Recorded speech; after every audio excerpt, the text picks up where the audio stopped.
and welcome to Politics Today. I'm not in my lounge, we're back in our London studio, which is good. And to join me on Politics Today, I'm joined by Robin Benson, Christian political commentator, as well as Melanie Simmons, the editor of Heart newspaper. So welcome back into the studio. And it's great I'm not recording this programme from home. So in today's programme, we'll be discussing, is freedom of speech and freedom of the press now under threat in the UK, and we'll also be discussing some of the latest government guidelines regarding COVID-19. It almost seems that last year Brexit was the most dominant pressing issue, and now it's on the back burner. Yes. But Melanie, can you share with us what you've been up to during the lockdown and during this whole COVID crisis, and how is that reflected in the editions of the Heart newspaper? Well, that's very kind of you to ask. Thanks, Simon. Well, we carried on printing because, as with Revelation TV, we were aware that Heart is a lifeline for a lot of people. And I really identified with the people who are isolated and alone, because that's how I was. And the first issue we did, in fact, quite ironic, we went to press on March the 23rd, the night that the Prime Minister went on television and said, "You must stay at home." And we even had distributors who were then afraid to distribute the paper. I saw it as work, but a lot of believers, Christians, churchgoers, see church work as voluntary or not as work. So the first issue we did, if I can just, was this, "By His Stripes We Are Healed," which was, ironically, had a picture of Oberammergau on, literally just after it had been cancelled. And I thought this was such an irony that something which had been put on to fight against the plague, I think it's 300 years ago or more, was cancelled for health and safety. And that showed the state that we're in. But we've carried on printing. What's been a lesson has been seeing which churches have been able to distribute the paper somehow, leave them on the doorstep to tell members they're there. But what's been interesting is seeing distributors also put them in corner shops, and they have just gone. So you've got members of the public want to see titles like, I don't know, what was this? I haven't got that one. You've got it, "Was this judgment?" Things like that. They want to know. Yeah. And Robin, I want to thank you so much for really standing in the gap while I was doing Politics Today. Home edition, you did a great job, and also my good friend Michael McCann as well. I think we really did thrash some issues out. I'm going to start off with one of the, the big article, the big story in the Sunday Times as of this recording, and this was the Sunday Times edition on the 6th of September. It says, "MPs unite in defence of free speech. Fury after blockade stops 1.5 million newspapers from being delivered."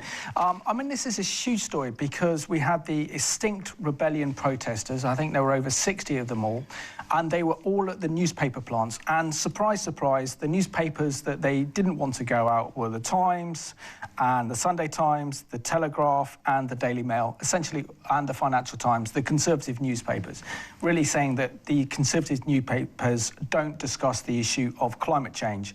But when you actually stop the delivery of 1.5 million newspapers, this becomes a direct threat to freedom of speech and freedom of the press. What are your thoughts on this extinct rebellion protest against our national newspapers? Yes, as you say, it was against free speech, and it was alarming. And in fact, The Sun that day had a piece by an interview Sir David Attenborough, who is a patron saint of climate change. So it has backfired on them, though, because Bianca Jagger was then featured in the Times, or the Telegraph, yesterday, on Tuesday, the 8th of September, disagreeing with them. And that's been one of the ironies recently, because things have become so radical that you've seen people who are previously radical, like J.K. Rowling or Germaine Greer, now being condemned. So that's when people wake up and think, well, hold on, you know, we knew who our radicals were. Who are this lot? Yeah, that's a very good point.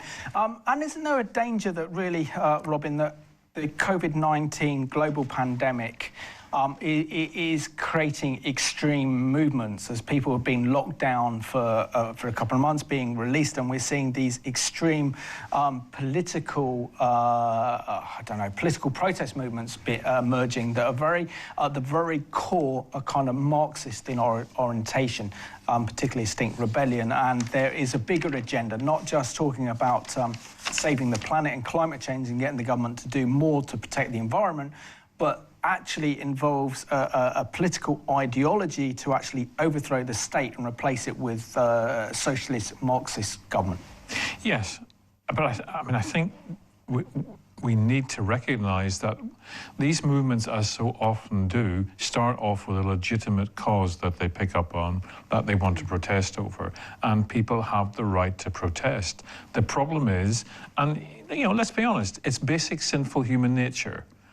You get a cause, and then you'll get people who want to abuse the cause, who want to take it and twist it for their own, as far as I'm concerned, evil ends. And that's what's happened with Black Lives Matter, that's what's happened with Extinction Rebellion. You have got people who have moved in on top of the original just cause and are now taking it off, as Melanie's pointed out, in this really extreme direction, with both of these movements and others associated with them. And therefore you have this increasing, there isn't any, I think there isn't any other word for it, but it's anarchy and rebellion.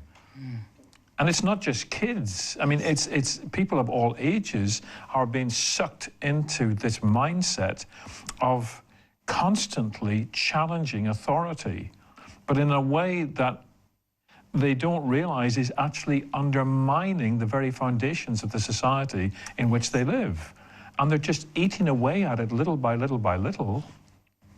And our politicians, bless them, they'll stand up in Parliament or wherever and, do the usual sound bites. But so far, that's all it is. It's been hot air. It's been words. There's been nothing. And the police, as far as I can see, have been politicized to a greater degree. You've got policemen taking the knee. You've got police at this particular protest who stood back and did nothing. Absolutely. As this protest unfolded.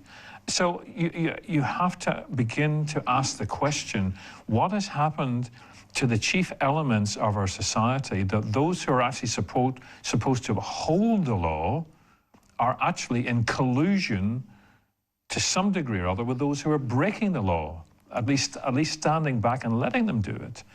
And it's like the very foundations of everything that you and I, in our sort of generation, have grown up with are just, I don't want to sound apocalyptic, but it's like they're crumbling in front of our eyes. Yes. And no one seems to have any real idea how to counteract it, how to call people back, how to present something that's a viable alternative.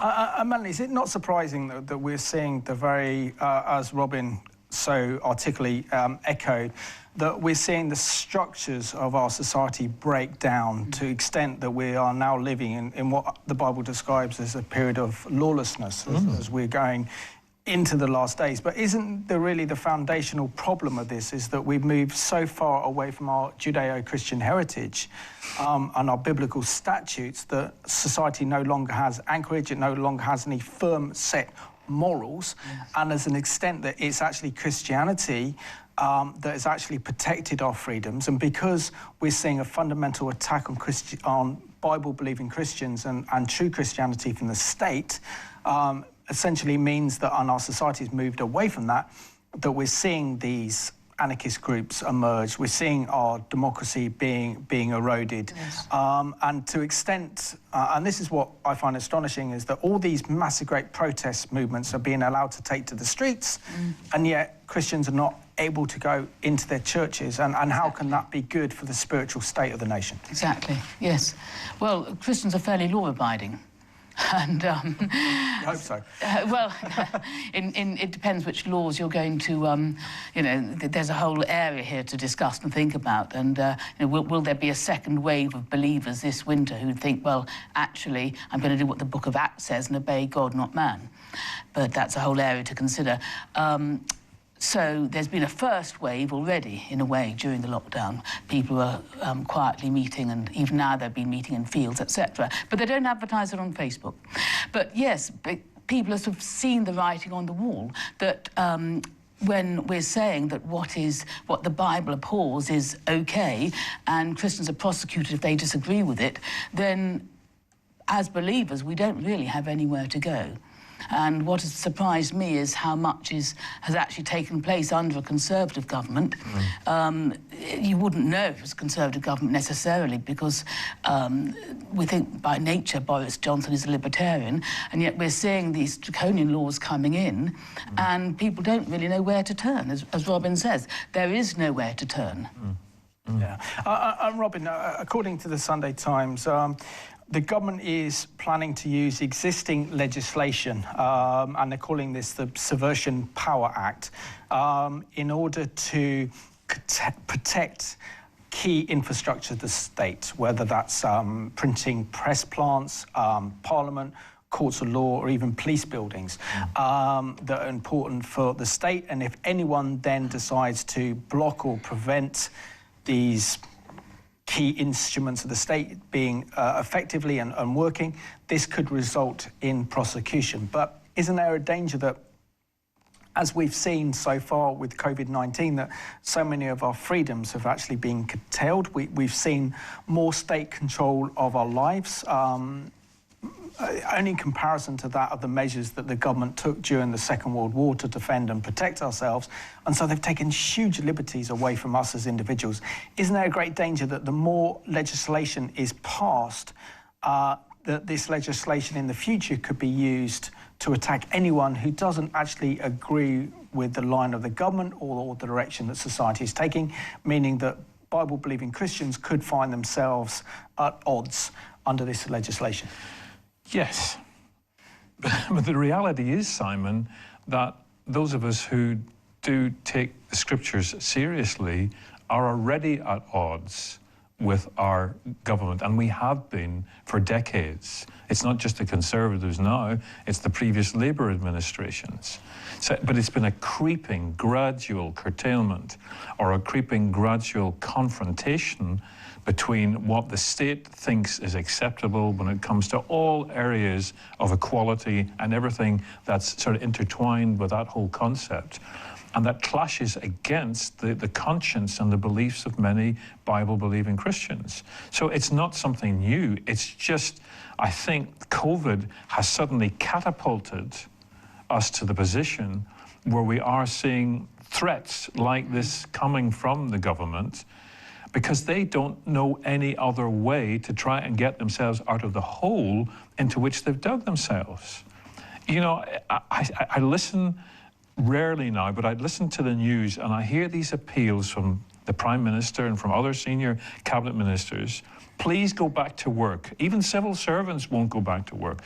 What do they expect when the Prime Minister and other chief officials, you know, at the end of March, beginning of April, and stand up in front of us all on the TV screen and scare the wits out of us, you know, with their prognostications about how many people are going to catch this thing, how many people are going to die from it, based on the spurious figures of this so-and-so from, you know, a major British university who, you know, again has been proven to be absolutely off the wall.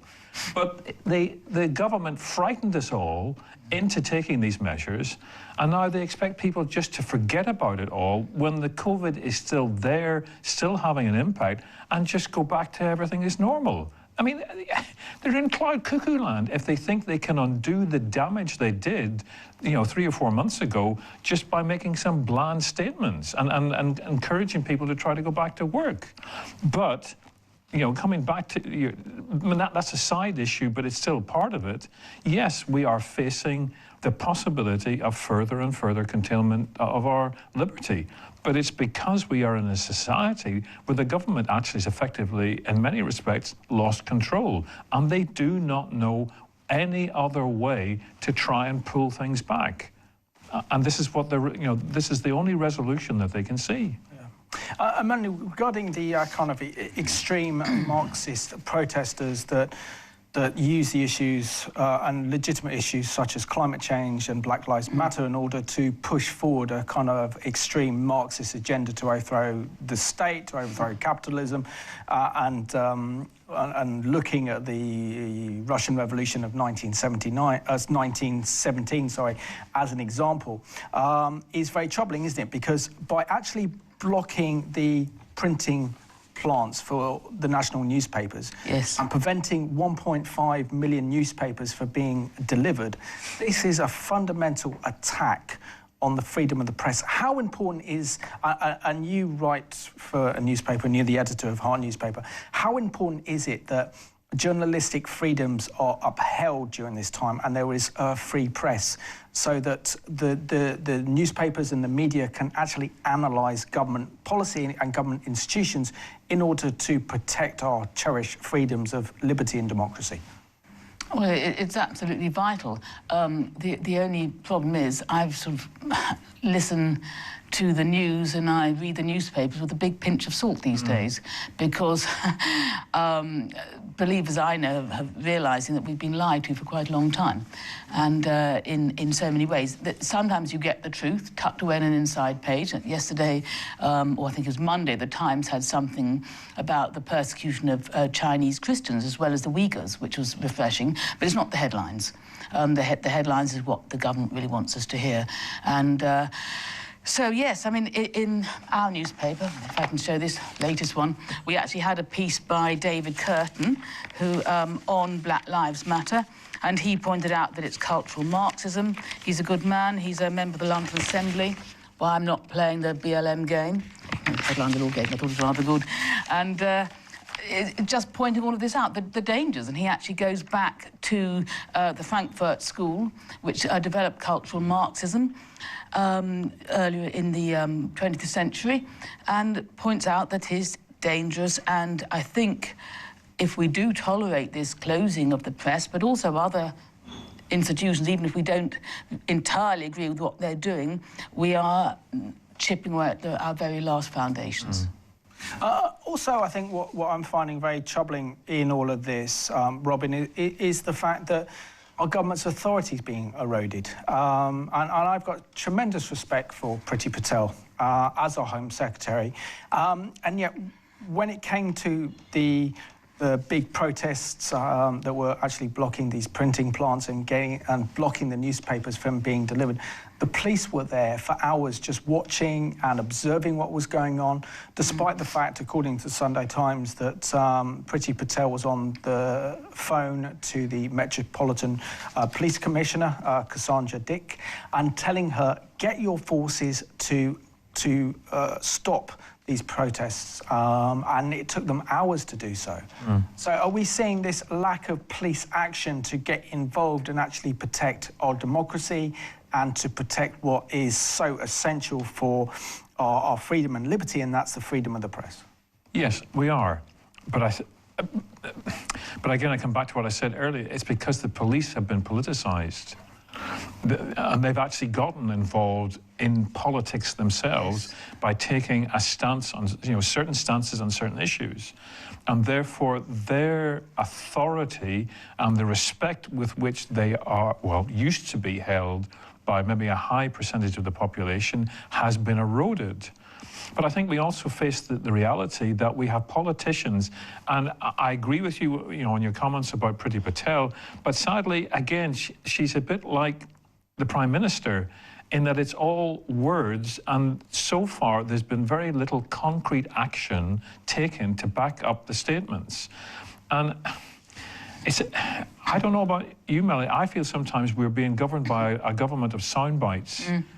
They'll come on the TV, they'll answer the questions, they've been pre-prepared, they've been genned up. If you get asked this question, this is how you frame your answer. And apart from one or two, people like Andrew Neil, who won't take no for an answer, literally, and who are really will get in there with the tough questions, they get away with it. And so politics and politicians have lost respect. I mean, and that's going back decades. Oh, yeah. But again, it's been a slow but steady erosion to the point now where when they stand in front of us, I don't know, think, are they really telling us the truth? Can I believe that the things that they are telling me they want to do, they're going to do, they're actually going to carry them out? Because 9 times out of 10 they don't, and you think, oh, just more hot air, to please some segment of their support base, and then we move on to the next thing. But Melanie, could this be the fact that we are entering into uncharted territory, particularly in the aftermath of COVID-19, and dealing with Brexit as well, and pulling ourselves out of the European Union as well, and gaining our own independence as a nation? Isn't there a great danger now that the problems that our government face, whether Western governments face, are now so big and so huge that governments no longer have the answers or solutions anymore, that they are unmanageable, that our nations are now ungovernable, as we see a huge increase in a rise of lawlessness? I don't think they're entirely ungovernable, and I think the problem is if we then agree with that, we are opening the way to United Nations global governments and universal basic income, etc. And that's the financial crisis is the biggest outcome of the COVID measures taken, and people think that Christians think that this is possibly the far bigger consequence. It's not the death rate, it's the numbers of jobs lost, livelihoods lost, social consequences increasing. It doesn't make us ungovernable, but I would like to see older, more experienced ministers brought in, because the governors are actually quite young. And I look at the television, all the cabinet ministers are younger than me, and I think, well, And what happened to David Davis? What happened to Ian Duncan Smith? Dear old Ken Clarke, of course, who I might not have agreed with on Brexit, but he was a seasoned minister, and they could do with some experienced voices. One does feel, as you say, it's a fairly slick operation, but they've been caught out in too many U-turns. Yes. I mean, and that's a major issue. When one government minister says one thing, and then literally within 24 hours, sometimes it's less than that, they come out and say something completely different because there's been pressure applied from some source to change tack. And again, it just totally undermines any sense of that these guys have got it together, that they actually know what they're talking about, that they actually know what they're doing. And it filters down into the rest of the population. And Robin, also want to talk about the new government measures that the government has introduced as of the recording of this programme. The fact that people can only gather together in groups of 6. And now they're talking about curfews coming in after 10 p.m. Anyone outside going out after 10 p.m. is breaking a curfew. Plus also then we have in the news that we could face another autumn or winter national lockdown to deal with this crisis. I mean, you just think when we're finally getting over the worst of this, we could see another government measures to be put in place. What are your thoughts on the latest government proposals? I think they're disturbing because instead of doing the end of March, beginning of April, shutting everything down, it's a creeping shutting everything down. Yes. So it's a gradual re-imposition of the same restrictions that we all of a sudden had to contend with, several months ago. That's what it looks like, and it's going to be really frustrating for Christians in particular, who were starting to get back to, well, I wouldn't call it normality, but they were starting to get back into some sort of pattern, to all of a sudden discover we can't even do that any longer. And I should just need to point out that the groups that you mentioned that were meeting in fields weren't breaking the numbers rules. They stuck, because I know, I wasn't there, but I was part of the folk who were organising that, and they stuck to the numbers, they limited it. So they weren't breaking the regulations with those gatherings. So let's be clear about that. I heard of 150 in a field. Well, that was nothing to do with the groups that I'm involved in then, because they... I wasn't... Yeah, anyway, yeah. So it's a creeping re-imposition. But again, the question arises, what else can they do? They are stuck on this track of trying to seem as if they've got it under control, even though to most people it looks like it's total chaos, but they have to present it as if they have got it under control, and these are the only things that they can think of to do so. And surely the government needs to maybe re-look at its scientific advice. I'm not a scientist, so I can't really comment, but the fact is, as of this programme, there's been about an increase of 3,000 cases, which is the highest number since May. It's gone up from about 3 deaths to about 30 deaths. But if we look at the population, it's 60 million. And any life is tragic. But is the government going to implement extreme measures again, knowing that this could absolutely devastate our economy, devastate our livelihoods, our whole well-being as a nation, and put us into another lockdown? And I don't think we would recover from that economically. And this is the great danger. So how, as Christians, can we pray for our government that they would have wisdom, that they would take obviously COVID-19 seriously, but also at the same time look and actually monitor the economic and the social impact of such drastic actions, such as bringing in a curfew and then possibly even bringing us in an autumn or winter lockdown? 2 minutes to go. Thank you. Well, I would just like to promote this little booklet, which I've been led to by Pastor Paul Taylor in Cornwall, and it's about small groups. And the Lord has been speaking to me for months about this is the future, small groups. And we can't even pray unless we can meet together. So we've got to be able to meet together. Well, it's harder. Yes. It's hard. It's much easier. There's the flow of the Holy Spirit if we can meet together to pray. And then we do need to pray for wisdom for the governing authorities. Although what we have isn't great by any means, as Robin says, it's all we've got, and it's the least worst. It could be much worse. So we need to pray for their wisdom. We do need to be able to pray that churches are a special case and that we are not seen as a social club. And this is, I could say, a lot about the church.